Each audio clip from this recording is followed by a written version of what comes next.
నా ఈ ఒక్క అక్షరం రాశాక ఆ పిలుపును ఎలా పూర్తి చేయాలో తోచని తికమకతో ఖాళీని అలాగే వదిలి ఉత్తరాన్ని కొనసాగిస్తున్నా.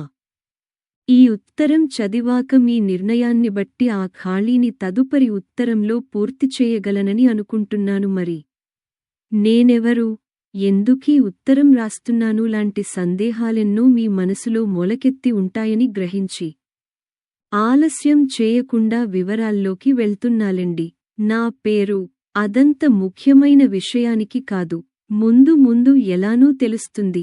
ఇక చదువు ఉద్యోగమూ లాంటి వివరాలంటారా, అవి అంతే ముందు ముందుకి డిటోయే. అలా అన్నీ ముందు ముందే తెలిస్తే ఇప్పుడు చెప్పొచ్చేదేమిటి అని నిలదీస్తున్నారా? చెప్పాల్సిన ముఖ్యమైన సంగతులు ఉన్నాయిలెండి. మా నాన్న ఉద్యోగరీత్యా కొన్ని సంవత్సరాల నుండి విదేశంలోనే ఉంటున్నాం. చదువు పూర్తవగానే ఉద్యోగంలో చేరిన అక్క పెళ్ళికొడుకుని వెతుక్కుని స్థిరపడిపోయిందిక్కడే. తనకి ప్రయాస లేకుండా నేనూ అలాగే చేస్తానని మా అమ్మ ఎదురుచూసి అటువంటి సూచనలేం కనిపించకపోయేసరికి నన్నో అసమర్థుడి కింద జమకట్టి నిట్టూరుస్తూ కన్నవాళ్లం మాకు తప్పదుగా, రంగంలోకి దిగాల్సిందే అనేసింది. నువ్వే కావా లంటూ ఏ అమ్మాయీ నా వెంటపడి వేధించలేదు. నీవు లేక నేను లేను అనిపించేంతగా ఏ అమ్మాయీ నన్నాకట్టుకోలేదు. ఇందులో నా తప్పేం ఉంది? ఇలాంటి పరిస్థితుల్లో పెద్దవాళ్లకే ఆ పని భారం అప్పగించక తప్పదుగా. పెద్దవాళ్ల మీదే భారం పెట్టాడు, మావాడెంత బుద్ధిమంతుడో అని సంతోషించకుండా నన్ను నిందించటంలో ఏం న్యాయం ఉందో మీరే చెప్పండి. పెద్దవాళ్లు ఎప్పుడు ఎలా మాట్లాడతారో ఊహించలేమన్నది మాత్రం నిజమనిపించింది. కార్యరంగంలోకి దిగాకగాని మా అంచనాలు అభిరుచులకి తగ్గ అమ్మాయి దొరకటం ఎంత కష్టమో అర్థం కాలేదు. దాంతో మన దేశంలో అయితే ఈ సమస్య చిటికెలో తేలిపోతుందని అమ్మ తేల్చి చెప్పగానే మేం కూడా ఆ మాటను గౌరవంతో శిరసావహించినట్లుగా రెక్కల విమానంలో ఇక్కడ వాలిపోయాం. నిజం చెప్పాలంటే మా నాన్నకి స్వదేశంలో ఏదైనా వ్యాపారాన్ని వెలగబెడుతూ దర్జాగా జీవించెయ్యాలనే కోరిక ఉంది. అమ్మకు కూడా అంతే. బంధుమిత్రులందరిళ్లల్లో జరిగే శుభకార్యాలకు హాజరవుతూ సందడిగా రోజులు లాగించేయాలనే సరదా ఎక్కువ. ఇక నా సంగతి అంతేనండి. ఎక్కువగా భారంలేని తేలికైన ఉద్యోగం చూసుకుని స్నేహ బృందంతో కోలాహలంగా వెలిగిపోదామనే ఆలోచన అంతర్గతంగా ఉంది. అందుకే మా అమ్మ మాటను కాదనకుండా ఇష్టంగా అంగీకరించేశాం. ఇక్కడకు వచ్చాక, కార్యరంగంలోకి దిగాక పరిస్థితులు ప్రపంచమంతా ఇంచుమించుగా ఒకేలా ఉన్నాయన్న నగ్నసత్యం అమ్మకి అర్థమై అదంత తేలికైన వ్యవహారం కాదని గ్రహించి ప్రయత్నాలను ముమ్మరం చేసింది.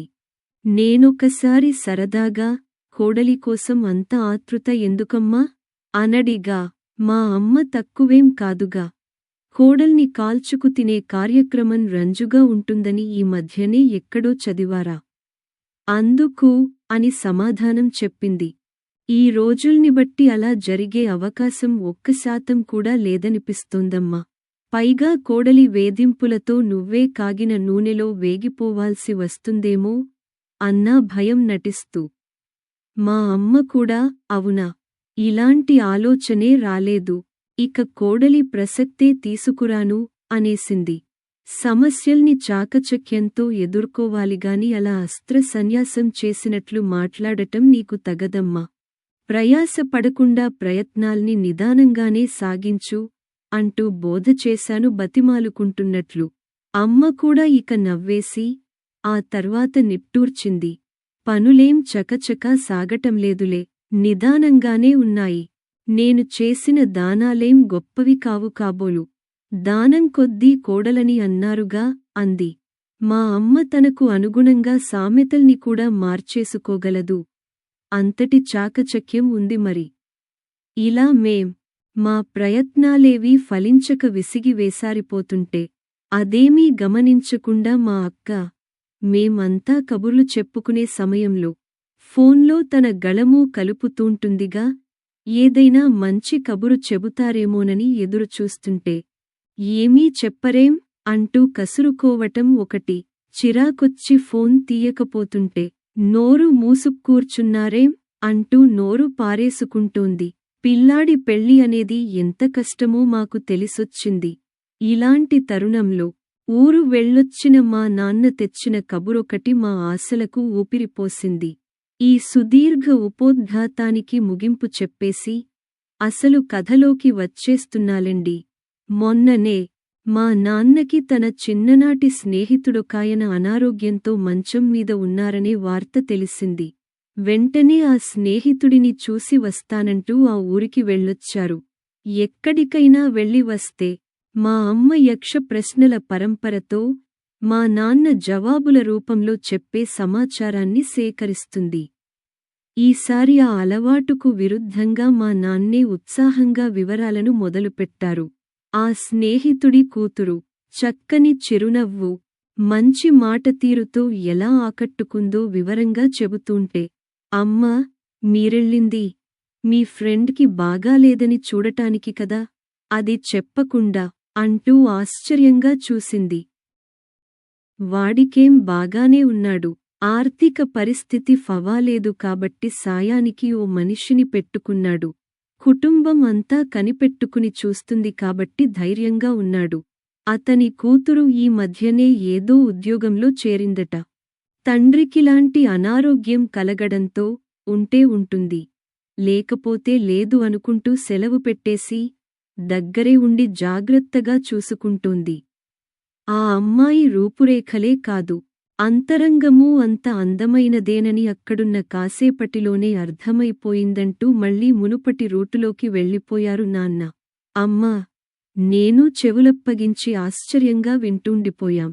తల్లిలా బుజ్జగిస్తూ అన్నం తినిపించటం, స్నేహితురాలిలా కబుర్లు చెబుతూ కలిసి టీవీ ప్రోగ్రాములు చూడటం, డాక్టరులా మందుల గురించి మాట్లాడుతూనే ధైర్యాన్ని నూరిపోయటం, ఇవన్నీ తన వ్యక్తిత్వాన్ని అద్దంలా తెలియజేశాయి అంటూ నాన్న ఇంకొక సంఘటన చెప్పుకొచ్చారు.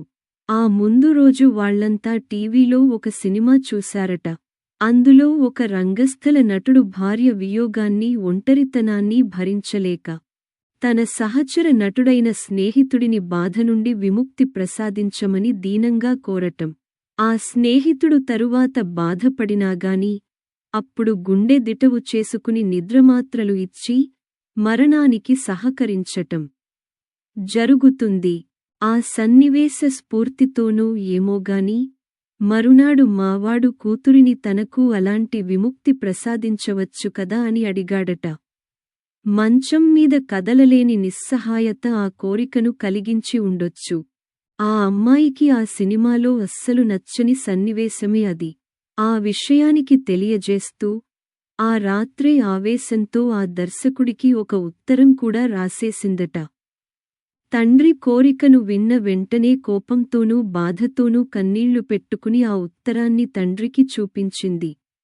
మన ఇంట్లో ఇంకెవరికైనా ఇలాంటి అనారోగ్య సమస్య ఏర్పడితే పరిష్కార మార్గంగా మీరు ఇదే చెబుతారా అని కూడా ప్రశ్నించింది. ఆ ఉత్తరం చదవటం పూర్తి చేసిన ఆయన, తప్పుగా మాట్లాడాను, నా మాటల్ని వాపసు తీసుకుంటున్నా నంటూ కూతుర్ని అనునయించటమూ జరిగింది. ఇదంతా ఆయనే మా నాన్నకు చెప్పి ఆ ఉత్తరాన్ని సరదాగా చదవమని చూపించారట. ఈ ఉత్తరాన్ని పోస్ట్ చేస్తే ఆ దర్శకుడు చదువుతారో మానతారో తెలియదుగాని మనకు తెలిసిన 10 మంది మధ్య ఈ విషయానికి లేవనెత్తి చర్చకు పెడితే బావుంటుందని చెప్పి వాళ్ల అనుమతితోనే ఆ ఉత్తరాన్ని వెంట తెచ్చా నంటూ మమ్మల్ని చదవమన్నారు మా నాన్న. అప్పుడు ఇంకో మాట చెప్పారు. సాగనంపుతూ ఇంటి బయటకు వచ్చిన ఆ అమ్మాయితో తను తండ్రిని శ్రద్ధగా చూసుకుంటున్న తీరు నచ్చిందని చెప్పారట. దానికా అమ్మాయి, ఈ మాట చాలామంది నాతో అన్నారండి. నాకాశ్చర్యం కలిగించే విషయానికి ఏమిటంటే, కొండంత ప్రేమాభిమానాలను పంచుతూ పెంచి పెద్ద చేసిన తండ్రికి అవసర సమయంలో ఈ కొంచెం చేయగలగటాన్ని గొప్పగా అనుకోవటం తప్పే కదండి. ఎవరైనా బయటవాళ్లకు నేనిలా చేయగలిగితే మాత్రం అది తప్పకుండా మెచ్చుకోదగ్గ విషయమేనని నాకూ అనిపిస్తుంది. అంటూ జవాబు చెప్పేసరికి ఇంకా ముచ్చటపడిపోయారట. ఉత్తరం చదివాక ఆ అమ్మాయి ఆశావాద దృక్పథం ఎలాంటిదో మీకు తెలుస్తుందా? నీ చెప్పారు నాన్న. మేమిద్దరం ఆ ఉత్తరం చదివాక అమ్మా, ఏ విషయంగా ఆ అమ్మాయి మీకంతగా నచ్చిందో అర్థమైంది. నేను 100కి 100 మార్కులు వేసేస్తున్నా అంటూ ఆనందంగా ప్రకటించేసింది. నేను కొంచెం సంశయంగా చూస్తూ అమ్మతో అన్నాను, ఆ అమ్మాయి తనకెంతో ఇష్టమైన తండ్రికి చేయగలుగుతున్నానని, ఇంకెవరికీ అలా చేయలేనని చెప్పటం విన్నావుగా. మనకీ అలాంటి సేవలు అందిస్తుందని భ్రమపడటం లేదుగా. అమ్మ చిన్నగా నవ్వింది. తల్లిదండ్రులతో సమానంగా ప్రేమాభిమానాలను అందించాలని కోరుకోవటం అత్యాశేనని నాకు తెలుసు కదా. అలా ఎందుకనుకుంటాను?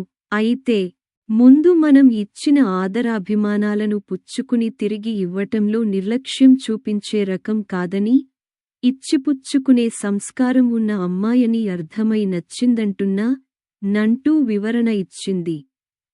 ఒక పిట్టకథలా ఉన్న ఈ ఉత్తరంలోని మరో ఉత్తరం గురించిన ఉదంతమూ చెబుతాను. ఆ ఉత్తరంలో ఒక మంచి సినిమా తీసినందుకు దర్శక నిర్మాతలిద్దరికీ ప్రశంసలు ఉన్నాయి. తర్వాత పెద్దవాళ్లైన పిల్లలు తమ దగ్గరకు వచ్చిన పెద్దలతో వాళ్ల మనసులు గాయపడని విధంగా ఎంత సున్నితంగా వ్యవహరించాలో పరోక్షంగా తెలియజేస్తూ, పెద్దవాళ్లు కూడా పిల్లల వ్యవహారాలలో తలదూర్చి లేనిపోని తలనొప్పుల సమస్యలు తెచ్చుకోకుండా కేవలం సలహాలు మాత్రమే ఇచ్చి ఊరుకోవటం గౌరవంగా ఉంటుందనే సందేశంలాంటి హెచ్చరిక నచ్చిన విషయంగా పేర్కొనటం జరిగింది.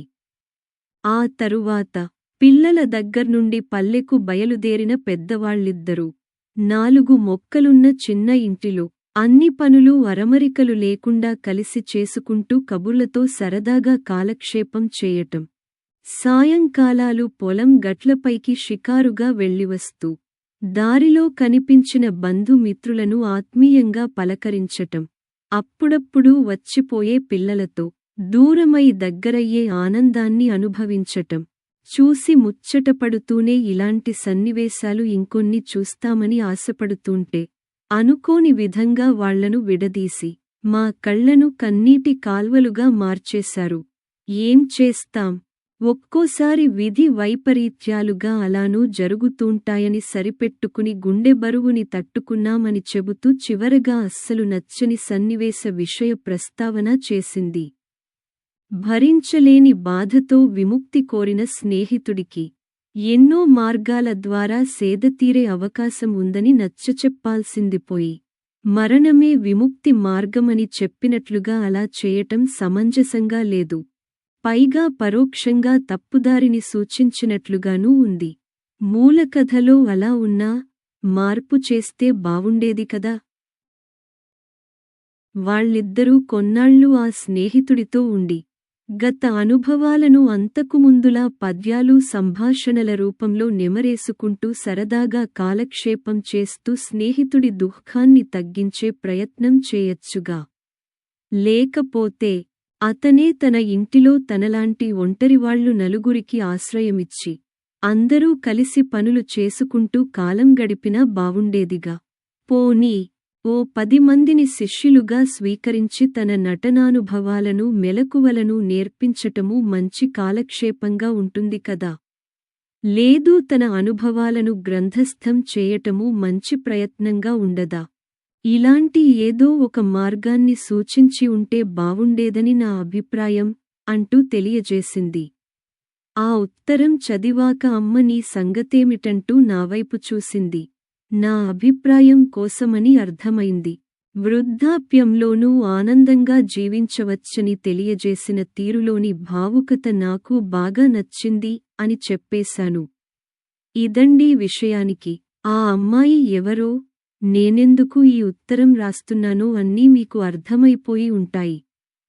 అప్పటి పరిస్థితిని బట్టి ఈ విషయానికి కదపటం బావుండదని, ఆ పైన అందరి అభిప్రాయాలు ముందుగా తెలుసుకోవాలనే ఆలోచనతోనూ ఆ పని చేయలేదని చెప్పిన మా నాన్న మీ అభిప్రాయాన్ని తెలుసుకోవాల్సిన బాధ్యతను నాకప్పగించారు.